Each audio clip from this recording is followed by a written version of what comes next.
අද මම ඔයාලට අරගෙන ආවේ වෙරළු අච්චාරු කන්න කැමති ඔයාලා වෙනුවෙන්මයි. ඔයාලට පුළුවන් රසට වෙරළු අච්චාරුවක් හදාගන්න කොහොමද කියලා බලන්න. ඉතින් තාමත් ඔයා මගේ channel එක subscribe කරේ නැත්නම් subscribe කරගෙන මගේ වීඩියෝ එක බලන්න ඉන්න කියලා ආදරෙන් ඉල්ලනවා. මේ දවස්වල හැම ගෙදරකම වගේ වෙරළු තියෙනවා නේද? ඉතින් අපි මේ අච්චාරු එක හදන්න අම්බෙරළු ටිකක් තමයි තෝරගත්තේ. වෙරළු ටික මේ විදිහට හොඳින් සෝදගෙන මැටි භාජනයකට වතුර දාලා මම මේ විදිහට කහ ටිකක් විතරක් එකතු කරලා තැම්බෙන්න තියාගන්නවා. මම මේ වෙලාවේ ලුණු එකතු කරගත්තේ නෑ. මොකද ලුණු එකතු කරගත්තාම තැම්බෙන්න ටිකක් පරක් වෙන නිසා. අපි දැන් මේ විදිහට වෙරළු ගෙඩිය හොඳට පුපුරනකම් විනාඩි 20ක් විතර හොඳට තම්බ ගමු.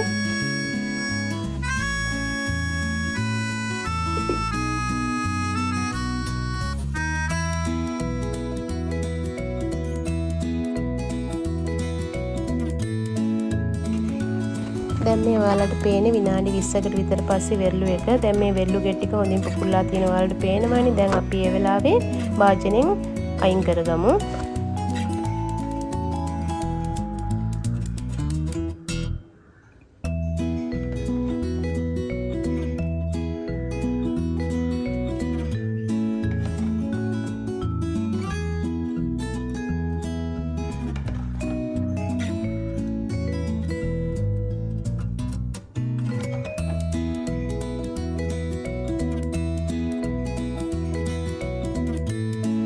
වෙරළු අච්චාරු එක හදාගන්න මිරිස් කුඩු, කෑලි මිරිස්, ලුණු, සීනි, විනාගිරි මම මේ විදිහට එකතු කරගන්නවා.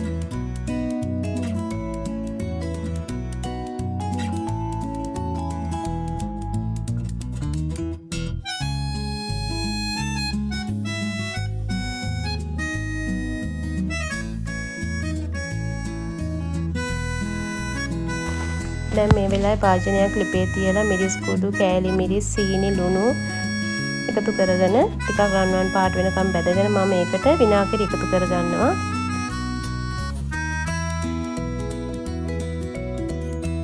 මම මේ දේවල් ප්‍රමාණයෙන් වශයෙන් නම් ගත්තේ නෑ. මොකද තමන්ගේ රස අනුව අපිට ඒවා එකතු කරගන්න පුළුවන්.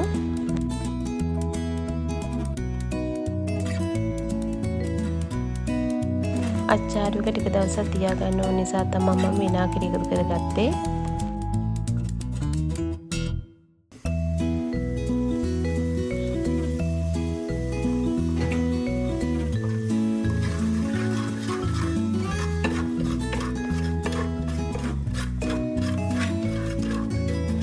දැන් ඔයාලට පේනවනේ රන්වන් පාට ඇවිත් තියෙන. අපි මේ වෙලාවේ වතුර ටිකක් එකතු කරගමු.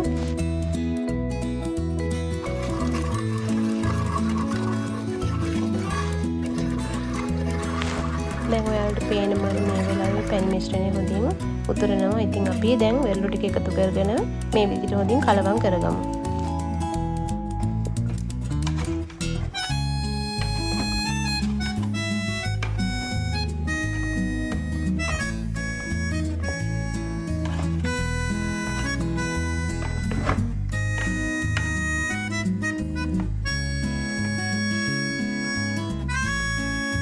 දැන් මම වෙරළු අච්චාරු එක හදාගෙන ඉවරයි. නිවෙන්න තියාගත්ත වෙරළු එක මම මේ විදිහට භාජනයකට අස් කරගන්නවා.